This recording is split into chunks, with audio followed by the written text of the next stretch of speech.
And the message this morning is Women in the Genealogy of Joseph. When John was sick back in May, well, I guess you got sick a little earlier than that, but you were scheduled to give a message for Mother's Day. And when it was obvious that you weren't going to be able to give it, I started looking around on my computer to see what I had in case I would give something. I found I had some notes from 20 years ago. And I really don't know why I put them together or what I did with them. But they look like, okay, they're talking about women. Good topic for Mother's Day. Well, it ended up I didn't give that message. John gave a message. But they were still in the back of my mind. I'd done a little editing on them. So when I found out I needed to give a message this week, that's what I turned to. Yesterday, back up. Where is it? No, okay. Yesterday I did a little looking around just to see if I could figure out if I'd posted these somewhere or they were still on the internet. And they weren't. I didn't find them anyway, but I did find that a number of others had looked at this same topic. So I looked a little bit what they had to say. It made me feel a lot better that I had chosen this topic to find that some others had also given messages on it. They seem to emphasize that the reason 4 women are mentioned in the Matthew genealogy of Joseph was that they were all Gentiles, foreigners. I'm not sure I agree with that, but at any rate, I won't worry about it now. They are Tamar, Rahab, Ruth, and Bathsheba. I'm not sure about Tamar, but some claim that she was a Canaanite. And then I was going to say, obviously this is no salvation message. It's not about agape love. It's not about God kills. But it may, I suppose I would classify it as something about life in Old Testament times. In the Israel, what would you call them? Hebrews at that time. You may find it a little upsetting in parts, but sorry, that's what I read in the King James translation.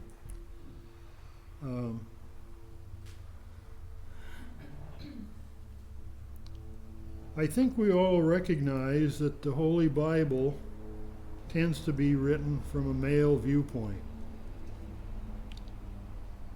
The genealogy of Joseph and presumably of Jesus is given in both Matthew 1:1-16 and Luke 3:23-38. No women are mentioned in the Luke listing, but there are 4 mentioned in the Matthew listing. I mentioned them earlier.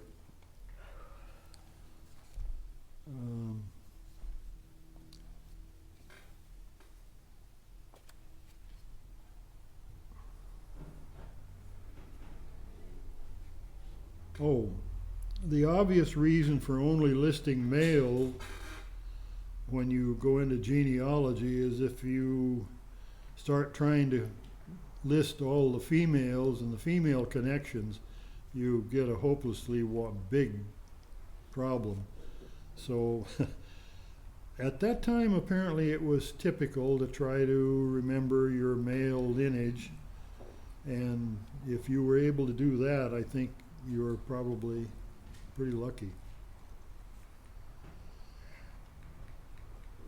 there is no obvious genealogy for Mary. Again, I suppose because it's written from a male viewpoint. Clearly, these genealogies are an attempt to link Joseph and Jesus back to David, King David.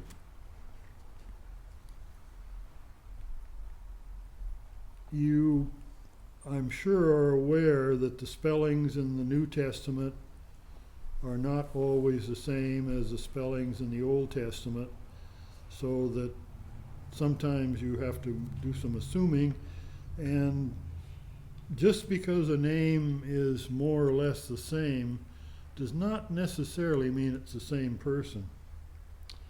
Anyway, I started out with Eve. Genesis 4:25, and Adam knew his wife again, and she bare a son, and called his name Seth. So Seth is the beginning of this line. For God said, she hath appointed me another seed instead of Abel, whom Cain slew. For many generations after that, there were no names for the wives or information about their origin, and I did not try to go into the list in the Old Testament to see if there were some names listed there. There could be. Finally, we come to Abram, or Abraham. His wife is not listed by Matthew, but we know from the stories of Abraham that Abraham was originally from Ur, which is in Mesopotamia, about halfway between the Persian Gulf and Baghdad. And he and his followers traveled widely, but ended up in the land of Canaan. And from the Bible, Genesis 11:29, and Abram and Nahor took them wives. The name of Abram's wife was Sarai, and Genesis 17:15. And I don't know why this is true, but God said unto Abraham, as for Sarai thy wife, thou shalt now not call her name Sarai, but Sarah shall her name be. And then in Genesis 21:3, and Abraham called the name of his son that was born unto him, whom Sarah bare to him, Isaac. And of course you're familiar with Isaac. When Abraham was getting old, he didn't want his son to marry a woman from Canaan, Canaanite woman. So he sent his servant, had him swear to get a wife from his home country in Mesopotamia to the town of Nahor. Now, if you think about it, that's quite a journey. And if you think about it from the other standpoint, you have somebody, possibly a stranger, come to your home and say, well, I want to get a wife for my Lord, and he's way over there, and we're going to take the girl over there, and you'll probably never see her again, but are you willing to give her up? At any rate, in Genesis 24:3, and I will make thee swear by the Lord, the God of heaven and the God of the earth, that thou shalt not take a wife unto my son of the daughters of the Canaanites, among whom I dwell. And verse 4, but thou shalt go unto my country and to my kindred, and take a wife unto my son Isaac. And then it continues in Genesis 24:67, and Isaac brought her unto his mother's Sarah's tent, and took Rebekah, and she became his wife, and he loved her, and Isaac was comforted after his mother's death. And then verse 25:20, and Isaac was 40 years old when he took Rebekah to be his to wife, and the daughter of Bethuel, the Syrian of Paddan Aram, I guess it is, the sister to Laban the Syrian. 25:26, and after that came his brother out, and his hand took hold of Esau's heel, and his name was Jacob, which continues the line. And Isaac was 80 years old when she bare them. 60 years old. People nowadays don't tend to wait that long to have families. You're probably familiar with the story of Jacob taking advantage of his father to receive the blessing. He then goes to his uncle Laban to find a wife back in Mesopotamia again, and falls in love with Rachel and worked for 7 years. And then his uncle tricked him and gave him for wife the older sister Leah. He then was given Rachel for a promise to work 7 more years for Laban. I cannot imagine doing that myself. Genesis 29:32, and Leah conceived and bare a son, and she called his name Reuben, for she said, surely the Lord hath looked upon my affliction. Now therefore my husband will love me. And she conceived again and bare a son, and said, now, am I getting mixed up somewhere here?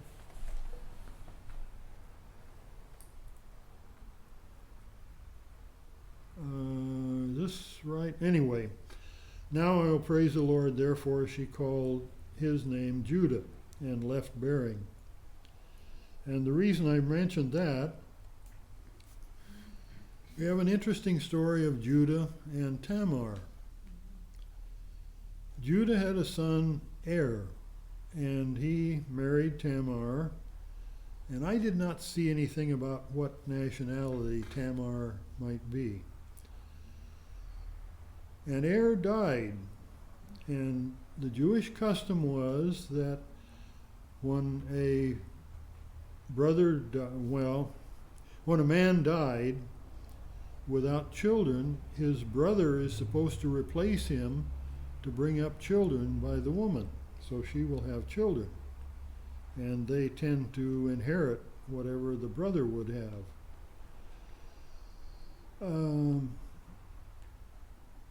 In this case, where am I? Tamar was given a brother of Er, and he refused to conceive a child and died without providing a child. And the other brother that was too young, the remaining brother, let's put it that way, was too young. So Tamar was sent home, and when the brother got old enough, she would be called back, except she wasn't. And when she realized the situation, she arranged to meet Judah by the side of the road and enticed him, and they ended up having a child. And let's see, Genesis 38:6. And Judah took a wife for Er, his firstborn, whose name was Tamar. And then in Ruth, we have more of the story, 4:12. And let thy house be like the house of Perez, whom Tamar bare unto Judah, of the seed which the Lord shall give thee of that young woman. Again, so anyway, we have a situation where Tamar is sort of deceptive and Judah is maybe to blame for not providing as he should have. Anyway, we skip a number of generations then, and we come to Salma or Salmon, and we have Matthew 1:5, and Salmon begat Boaz of Rachab, and Boaz begat Obed and of Ruth, and etc.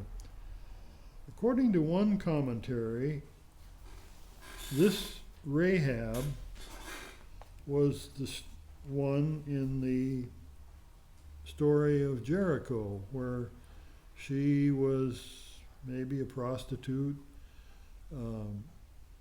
hid some Hebrew spies, let them down over the wall so that they would not be captured, and with the promise that she would be saved when they took the city. According to one person, this was 250 years too early to be this Rachab. Another says it might have been, but she would have been 80 years old. Well, 80 years old is not too old in biblical times to have children. But at any rate, some Rahab, possibly this prostitute and foreigner, gave birth to a child in the line of Jesus. The fact that the name is listed specifically may suggest it is the same Rahab, but I don't know. The next woman mentioned is Ruth, and John has given messages on Ruth. I think that you're all familiar with her. She was a foreigner. Naomi, is it? Took 2 sons and went to a foreign country. They married. After the sons died, Ruth said, well, you better stay with your country. I'm going back. Ruth said, no, I'm going to go with you and will accept your Lord, etc. So Ruth 1:4 we have. And they took them wives of the women of Moab. Name of one was Opha, and the name of the other Ruth. And they dwelt there about 10 years. Ruth 4:13. So Boaz took Ruth after they came back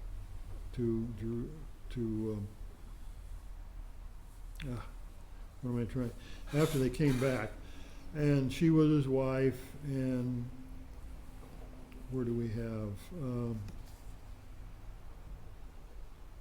They had Obed, the father of Jesse, the father of King David.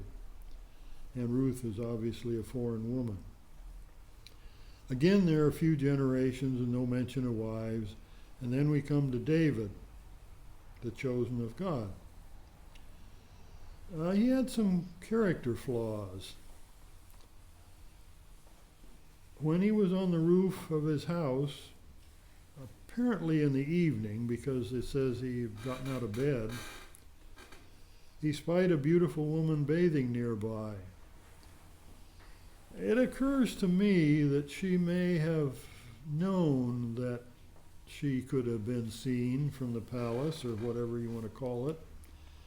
And so I wonder just what she was up to. But at any rate, the king decided that she was too attractive to pass up.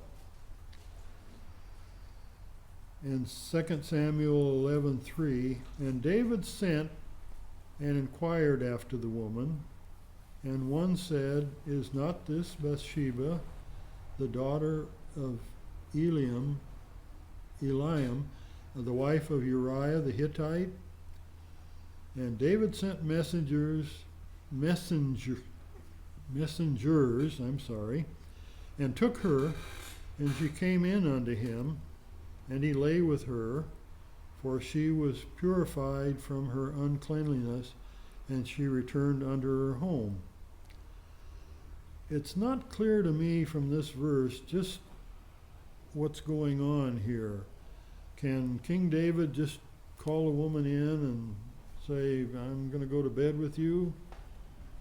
Or was she a bit of a willing partner in all this? Anyway, another foreign woman, and they had some children, one of which was Solomon, and I guess another one was Nathan.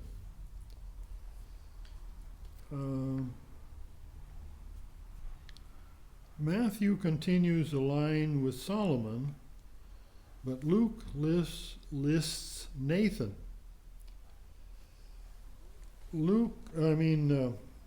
Matthew's line, Solomon's line, lists a number of people who were obvious, and I could have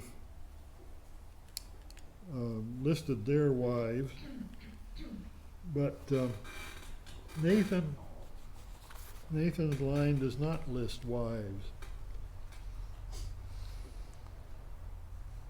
I do not know why the difference between Luke and Matthew, and I'm not going to try to go into it.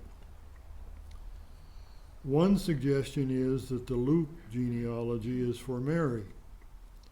I don't know why the Luke one particularly, but that was a suggestion. I don't find evidence in the Bible for that. So anyway, what does Paul say about this? Titus 3:9, but avoid foolish questions and genealogies, and contentions and striving about the law, for they are unprofitable and vain. And in 1 Timothy 1:4 he says, neither give heed to fables and endless genealogies, which minister questions rather than godly edifying, which is in faith, so do. Thus, I'm not going to read the genealogies to you or spend any more time on them. You can look them up if you want to. But I did think a little bit about Mary, and we are told, Luke 1:36, and behold, thy cousin Elizabeth, she hath also conceived a son in her old age, and this is the 6th month with her, who was called barren. And I'm not just sure what the relationship cousin implies, but I would think it implies some kind of a fairly close connection. And we also know from Luke 1:5, there was in the days of Herod, king of Judea, a certain priest named Zachariah, of the course of Abiah, and his wife was of the daughter of Aaron, and her name was Elizabeth. She was a Levite. How could Mary be a cousin to a Levite? Or could she be a cousin, a descendant of Aaron? It would seem to me very logical that God might choose a Levite to bear his son. I don't know. Anyway, it's something for you to think about. And I will end with that.